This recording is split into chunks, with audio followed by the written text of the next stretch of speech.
I want to tell you something before I begin because I think honesty matters more than anything else I am about to say. The title of this video probably made you expect a certain kind of story. I understand why titles like that exist, and I will not pretend I have never clicked on one myself. But what I actually have to tell you is quieter and more complicated than a title can hold. It is a true story, or as true as memory allows anything to be after years of turning it over in your hands. It is about a secret, and about a woman who found my secret and used it, and about the long work of taking my own life back from her and from myself. Some names and details have been changed because the people in this story are real, and even the ones who hurt me deserve the dignity of not being turned into characters. What has not been changed is the emotional truth of it, because that is the only part that belongs entirely to me. If you came here looking for something sensational, I will understand if you leave. But if you have ever felt like there was a version of yourself you were not allowed to be, I would ask you to stay, because this story is for you. I think I should start with the coats. When I was very small, maybe 5 or 6, my mother had a coat closet by the front door that smelled like wool and cedar and the faint ghost of her perfume. I used to hide in there. Not because I was scared of anything, not because anyone was chasing me, but because it was the one place in the house where the world went soft and dark and warm, and where everything hanging around me was hers. She had a raincoat with a satin lining, and I remember pressing my cheek against that lining and feeling something I did not have words for, something that was not desire, and was not confusion, and was not anything the adults around me would have understood if I had tried to explain it. It was comfort, but a specific kind of comfort, the kind that felt like it belonged to a self I had not met yet. I did not think about it in terms of boys and girls. I was 6.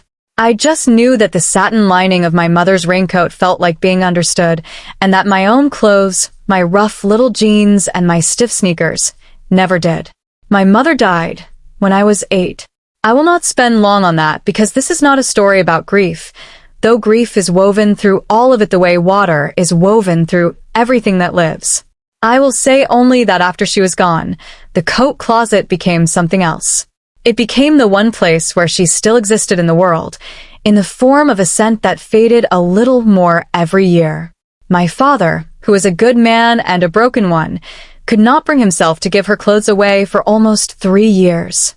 And so for 3 years I had this private chapel by the front door, and I would sit in there sometimes after school, and I would hold the sleeve of her raincoat, and I would feel close to her and close to something in myself at the same time, and I did not separate those two feelings. I could not have. I am not sure I can even now. When my father finally donated her clothes, I was 11, and I did something I have never told anyone about until this moment. I stole one thing before the donation bags left the house. It was a scarf, a soft gray-blue scarf with a pattern of small birds on it, and I took it because it was the thing that smelled most like her, and I hid it under my mattress, and for years it was the only object I owned that I would have run into a burning house to save. I want you to hold on to that scarf because it matters later. It matters more than almost anything else in this story. Now, I need to be careful here because it would be easy to tell this next part wrong. It would be easy to say that losing my mother is why I am the way I am, that my attachment to feminine things was just grief wearing a costume, that if she had lived I would have grown up to be an ordinary man who never thought about any of this. I have considered that theory myself many times, usually at 3 in the morning, and I have come to believe it is not true, or at least not the whole truth. The scarf was about my mother, but by the time I was 12 or 13, there were other things that were not about her at all. There was the way I felt when I watched the girls at my school move through the world with a freedom I did not feel permitted to have, not a freedom of the body but a freedom of expression, the way they were allowed to be soft and colorful and emotionally legible to each other in a way that boys were punished for. There was the way I would catch my reflection in a shop window and feel a small, persistent disappointment, not with my face exactly, but with the story my face seemed to be telling, a story I had not agreed to. There was the night I stayed over at my cousin's house, and her older sister left a dress on the back of the bathroom door, and I stood there looking at it for a full minute, my heart pounding as if I were standing at the edge of something high, feeling not temptation exactly, but recognition, the way you feel when you hear a song you have never heard before, and somehow already know the words. I did not touch the dress. I want to be clear about that because the first time I did touch something, it mattered that I had waited so long.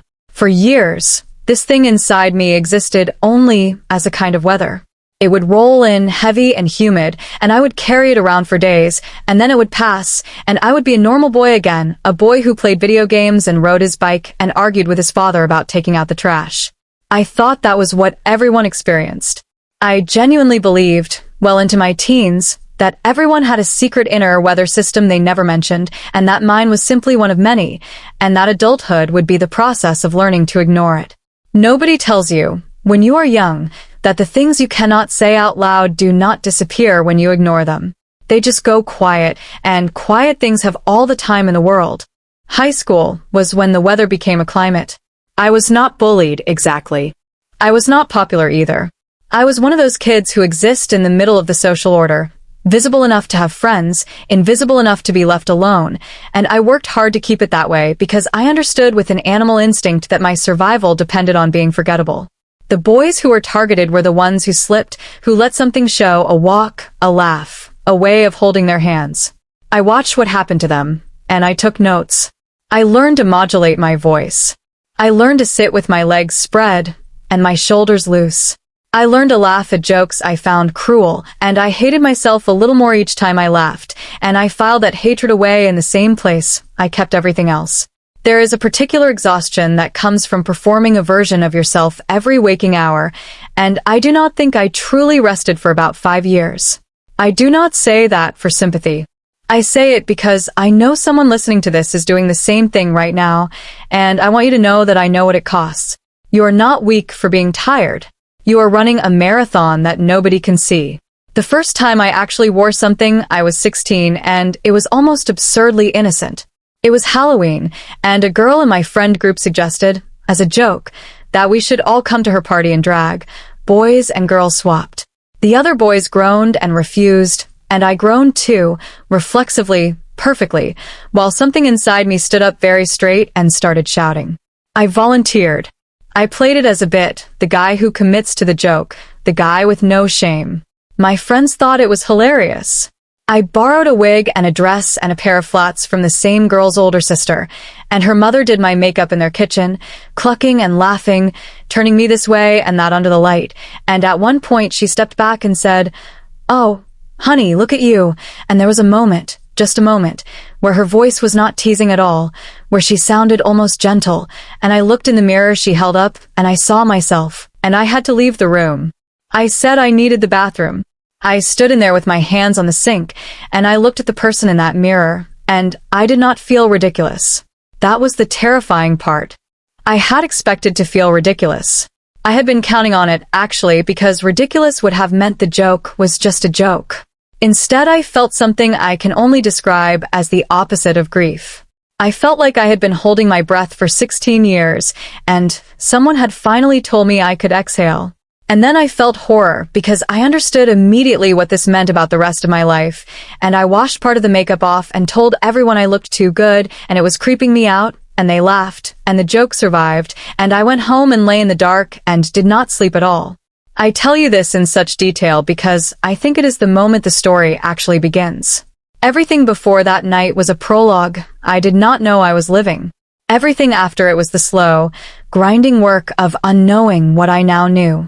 My father remarried when I was 17, about a year and a half after that Halloween. Her name was Marlene, and I need to describe her carefully because she is the person this story is partly about, and it would be easy to make her a monster, and she was not a monster. That is the hardest thing I will say in this entire video, so let me say it now and mean it. Marlene was not a monster.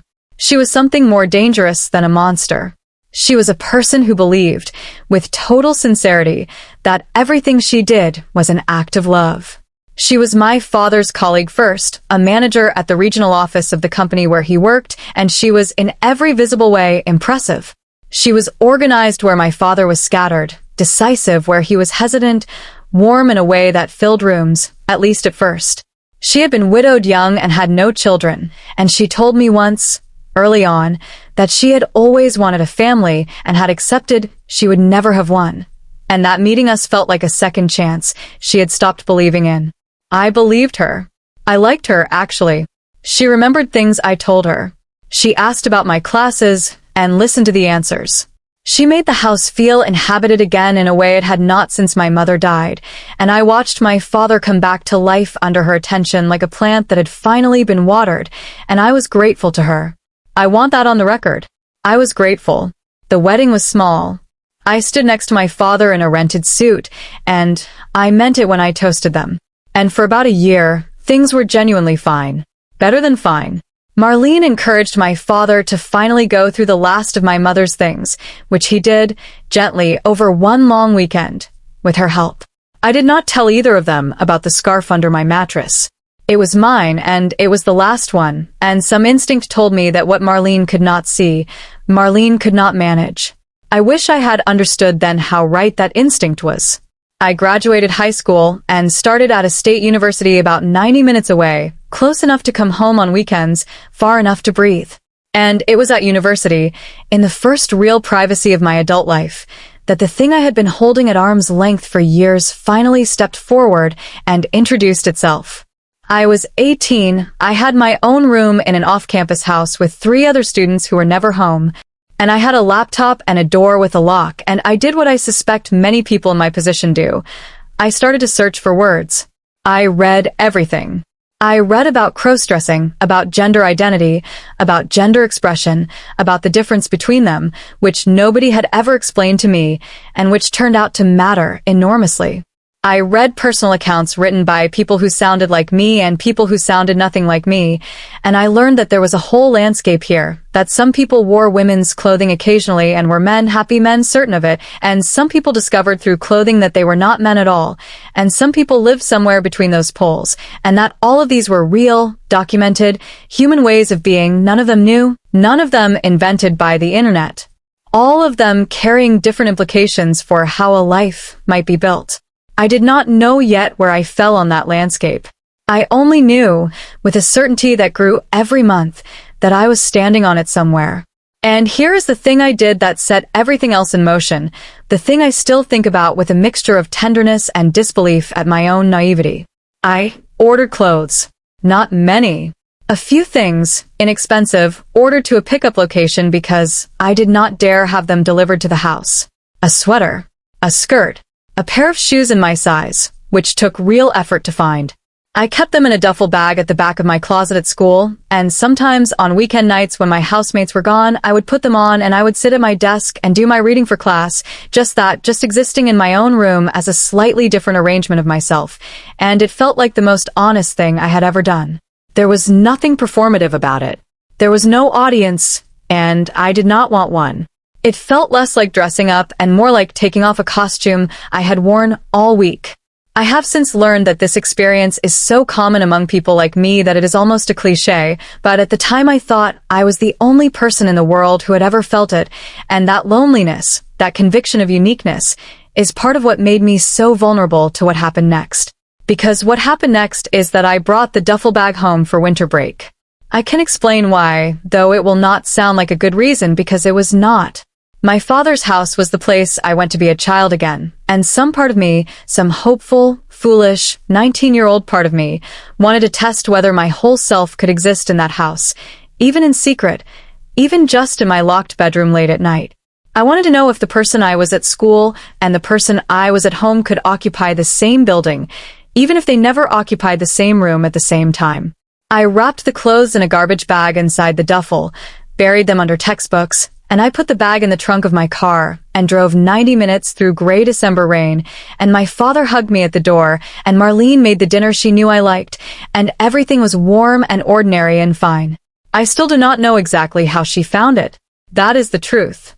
I have reconstructed it 100 times, and the best I can say is that I underestimated her thoroughness and overestimated my own caution. My bedroom was not really my bedroom anymore. I knew that. Marlene had redecorated it while I was gone, with my father's blessing, new curtains, a new comforter, my old posters replaced with framed prints she had chosen. I had accepted this as the price of a harmonious household. What it meant in practice was that she treated that room as hers to maintain, and she maintained things thoroughly. She vacuumed. She changed sheets. She organized. I had put the duffel bag on the high shelf of my closet, behind a suitcase, which to me felt hidden, and to her, apparently, was simply the next place to dust. I found out she knew on the fourth day of break, in the worst way I could have imagined, and also, I have to admit, not in the worst way possible. The worst way possible would have been at the dinner table, in front of my father, with shouting. That is the scene I had rehearsed in my nightmares for years. What actually happened was quieter, and quiet, as I would learn, was Marlene's natural element.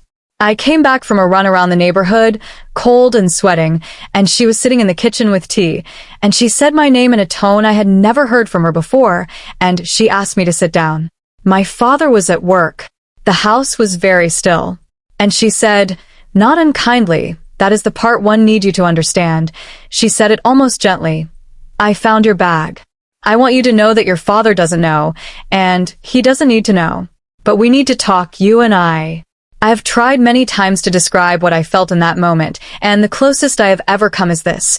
Imagine that for your entire life you've been carrying a glass of water, filled precisely to the brim, and your whole personality, your whole way of moving through the world, has been organized around not spilling it. And then someone walks up to you, in a quiet kitchen, in December, and taps the glass. Just taps it. That is what it felt like. I did not cry. I did not speak. I sat there with my heart slamming and my face burning, and I waited for the end of the world. It did not come. Instead, Marlene told me a story. She told me about her younger brother, whom I had never met because he had died before I was born, and whom she had never once mentioned in 2 years of living in our house.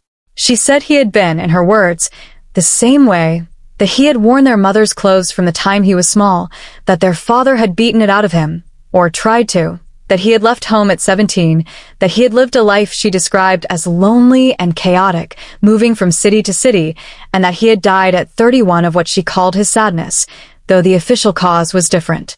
She cried while she told me this. Real tears, I believe that even now. And then she took my hand across the table, and she said, I swore to myself that if I ever met another boy like my brother, I would not do what my family did. I would not throw him away. I would not let the world throw him away. And now here you are.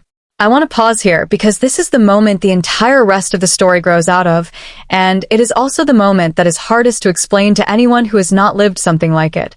Because what Marlene was offering me in that kitchen was the thing I had wanted more than anything in the world, to be seen and not rejected.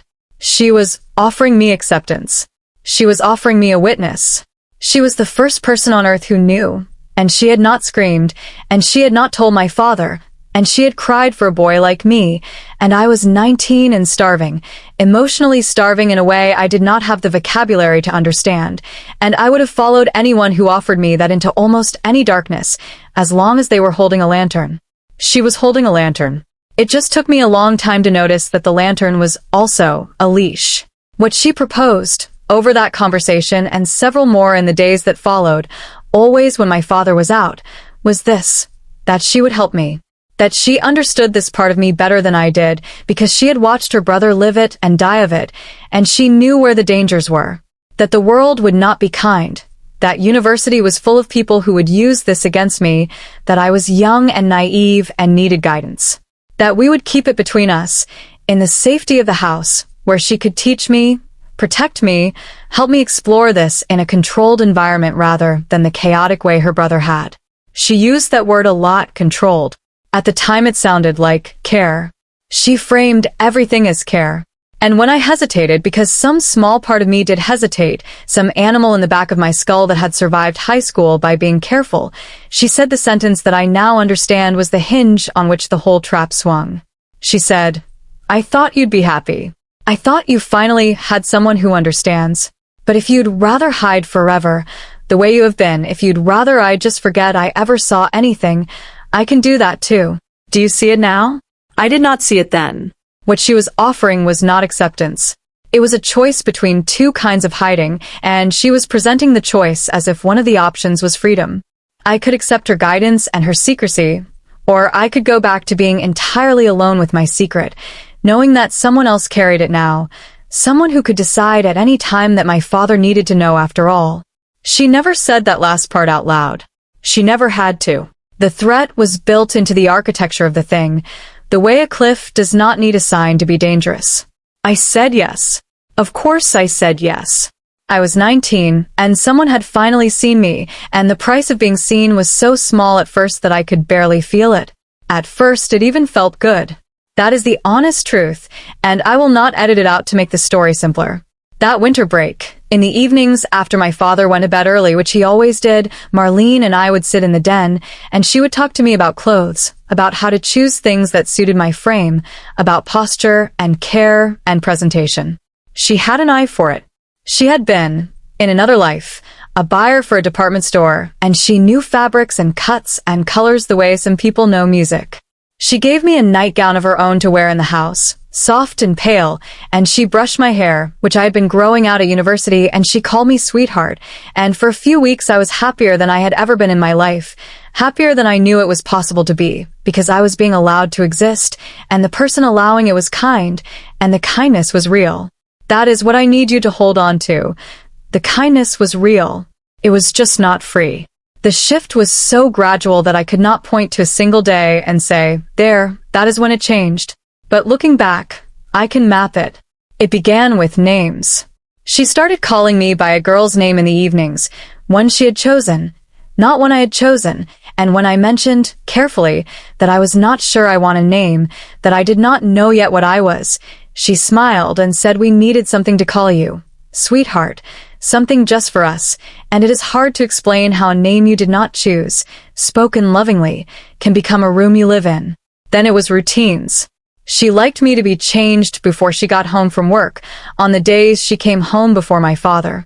She liked dinner set a certain way. She began to speak of it as our arrangement, and the arrangement had rules that multiplied slowly, like weeds, each one small enough that refusing it would have felt insane, would have felt like I was the one being cruel after everything she had done for me. You are being dramatic, she would say, mildly, when I balked at something new, and I would feel ashamed of my ingratitude, and I would comply. There is a word for what was happening, and I did not learn it for another 2 years, in the office of a therapist in a town I no longer live in. The word is grooming, though I want to be precise about what I mean by it because nothing that happened between Marlene and me was ever sexual, not once, not in any way, and I need that understood both for her sake and mine. What she was grooming me for was not her bed. It was her will. She was building, slowly and lovingly, a person who belonged to her. She had lost a brother she could not save and a husband she could not keep, and she had never had a child, and into that emptiness she poured a project, and the project was me. And me? I let her. That is the sentence it took me the longest to be able to say, without flinching. I was not a child. I was 19, then 20. I had a door I could have walked out of. I had friends, a life at university, a mind of my own, and I handed her the keys anyway, because the alternative was the glass of water spilling, was my father knowing, was the one person who saw me deciding I was ungrateful and difficult, and not worth the trouble. People who have never been in an emotionally controlling relationship always ask the same question. Why didn't you just leave? And the honest answer is that leaving never presented itself as an option on the table because the table itself was inside the room she had built around me. You cannot choose a door you cannot see. The second year, it spread. That is the only way I can describe it. The secret that had lived in the den in the evenings began to seep into the rest of the house, the rest of my life. She bought me things, more things, better things, an entire wardrobe that lived in a locked chest to her closet, and she kept the key. I understand now that the key was the whole point. Everything I wore in that house passed through her hands first. Every choice I made was one she had pre-approved. When I came home on breaks, she would meet me at the door and look me over and say, "We'll fix you up," as if I were a room that had been left in a mess. She began to speak of me in the third person in front of me in those evenings. She likes this one. She never could manage her hair. At the time I mistook this for inclusion. She was talking about me as if I were real. Nobody else did that.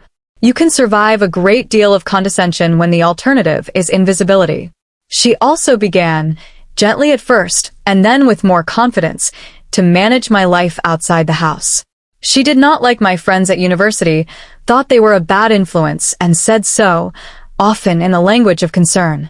She worried about the people I might meet, the mistakes I might make, the way her brother's life had gone wrong. She began to call me during the week, just to check in, and the calls grew longer and more frequent, and if I missed one there would be a coolness in the next one that could take days to thaw. She encouraged me to come home more weekends. She had opinions about my major, my haircut, the way I spent money. And she had leverage, always, silently, the leverage of the things she knew and my father did not, though she was far too skilled to ever state it directly. The closest she ever came was once, when I pushed back about coming home yet another weekend.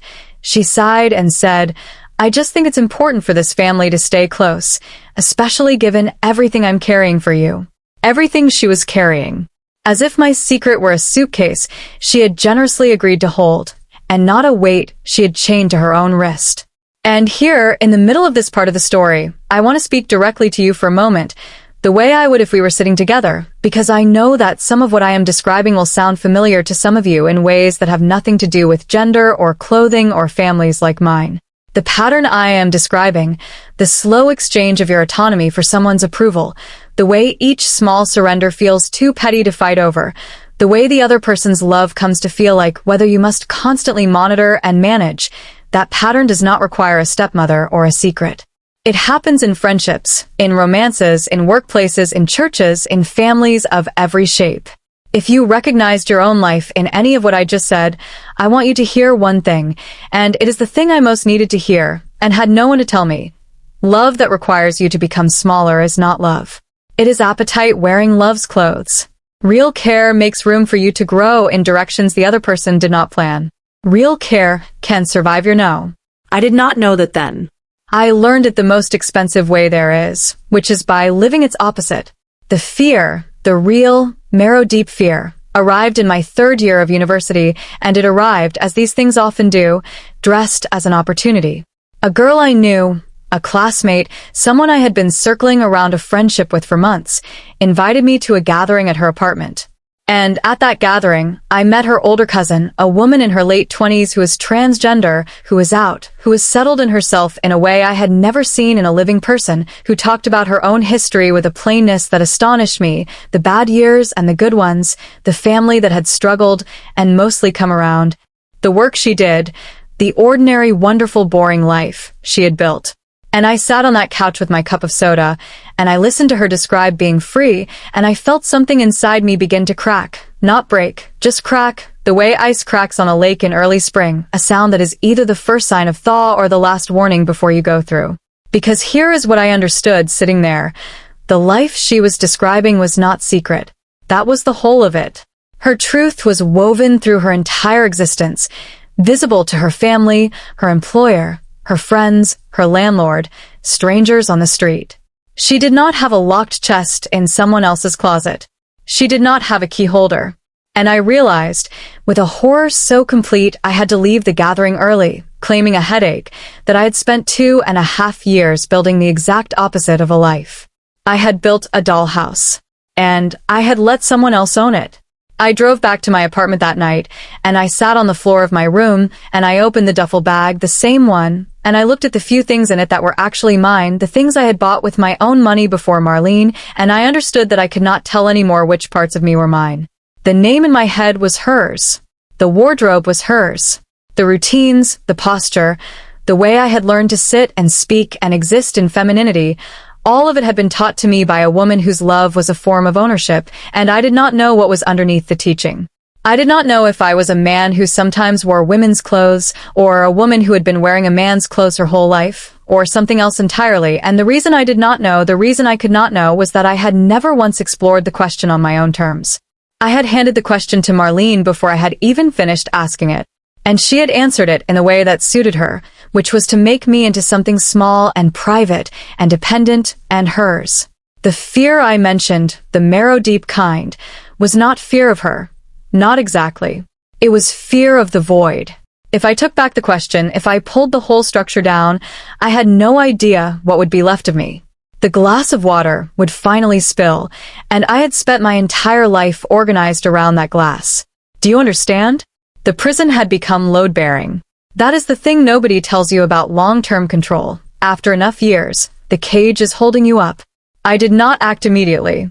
People never do, and I distrust stories where they do. What I did was smaller and slower. I started keeping a journal in a notebook I bought with cash and kept at the bottom of my laundry hamper, and in it I try to ask myself, for the first time, the questions I had outsourced. Who am I when nobody is watching? Not Marlene's version of me, not my father's son, not the performative boy from high school, not the person from the Halloween party. Just me in a room alone. What do I actually want? Do I want to be seen as a woman by the world? Or is the clothing a language I use to speak to myself? I did not have answers, but I noticed something, writing night after night, which was that the questions themselves felt like oxygen. Marlene had given me many things, but she had never once asked me a question she did not already know the answer to. I also, and this took me months to work up the nerve, made an appointment with the University Counseling Center. I want to talk about this because I know how it sounds to some people, and I know there are people listening who think therapy is for the weak or the broken, and I will simply tell you that walking into that office was the single strongest thing I have ever done, and I have done some hard things since. My counselor was a woman named Diane, mid-50s, unimpressed by drama, kind in a way that did not need anything from me, and that last part was so unfamiliar that it took me 3 sessions to trust it. I told her everything, in pieces over weeks. The coats, the scarf, Halloween, Marlene, the locked chest and the key, the name I had not chosen. And Diane did something Marlene had never done. She refused to tell me what I was. I asked her outright, more than once, am I trans? Am I a crossdresser? Am I broken? And she would say, every time, some version of the same thing. That is yours to discover, and it cannot be discovered under pressure. What I can tell you is that what you are describing, this relationship, is not safe for that discovery.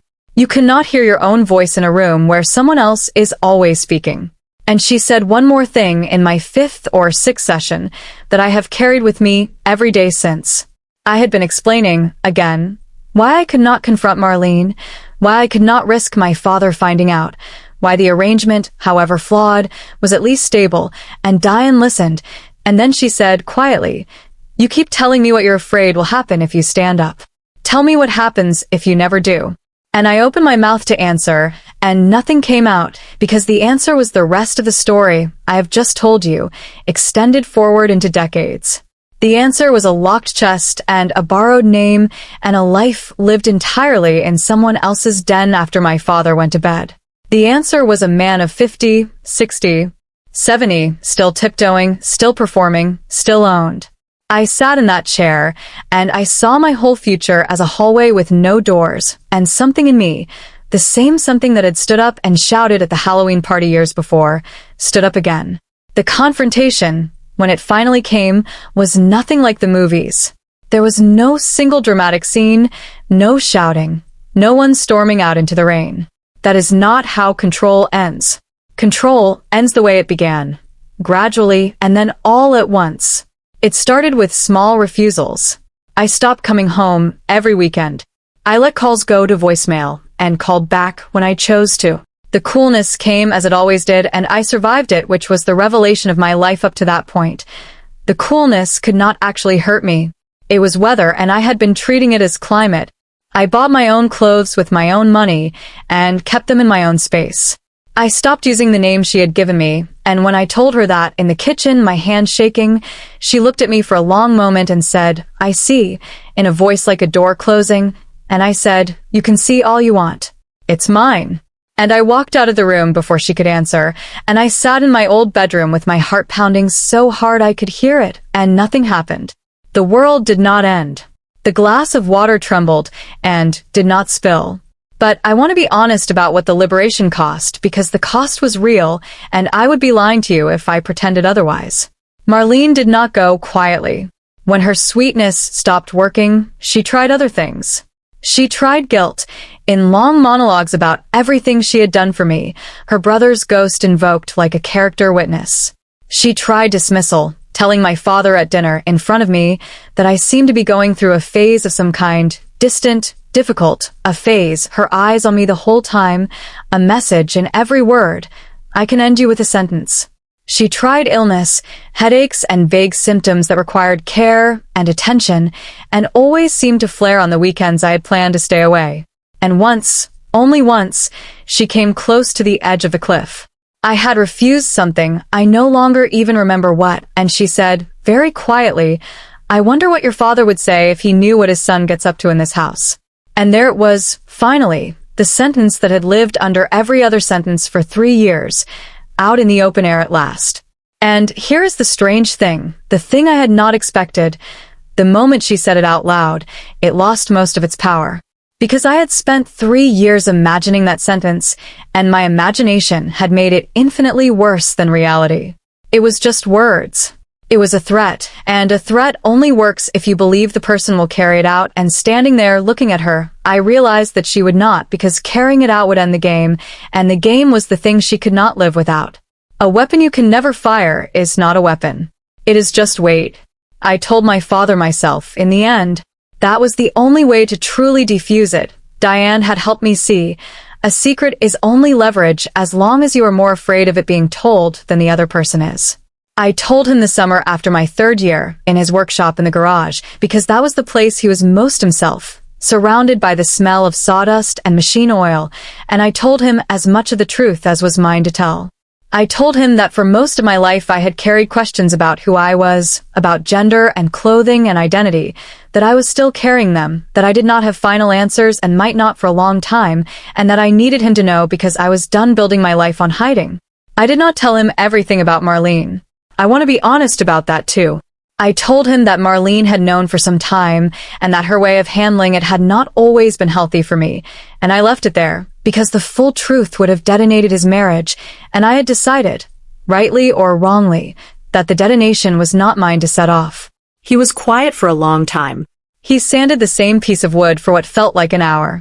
And then he said the thing that, along with Diane's question, I carry with me everywhere. He said, "I don't understand it. I'm not going to pretend I understand it. But you're my kid, and I've already lost one person I love because I was too slow to say what mattered. I'm not doing it twice." And he hugged me, awkward and hard, smelling of cedar, the same cedar as the coat closet, and I finally cried, 21 years old, crying in a garage like the child I had never quite gotten to be. My father and Marlene divorced 2 years later. I was not the cause, and I need you to believe me when I say that because I spent a long time believing I was. Their marriage had fractures that had nothing to do with me, fractures I had been too young and too consumed to see.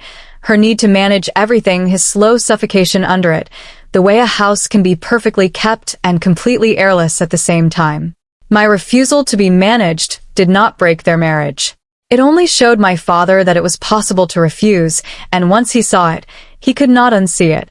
He told me that himself, years later, with the calm of a man who has made peace with his own story. He said, "You taught me that. You stood up in my kitchen before I could stand up in my own life." I have thought about that sentence a lot because it contains the whole strange economy of pain and growth. The thing that was done to me became, in time, the thing I was able to give. Marlene and I did not speak for almost 4 years. And then, when I was 27, she wrote me a letter. An actual letter, on paper, in the careful handwriting I remembered from notes on the refrigerator. I will not read it to you, because it is hers, but I will tell you its shape.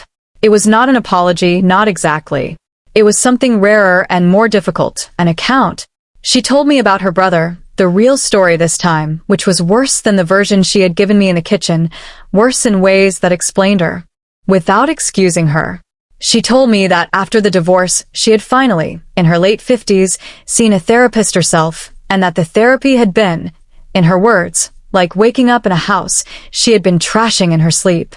She wrote, "I told myself I was saving you from the world. I understand now that I was saving you from everyone except the one person you needed saving from." She did not ask for forgiveness.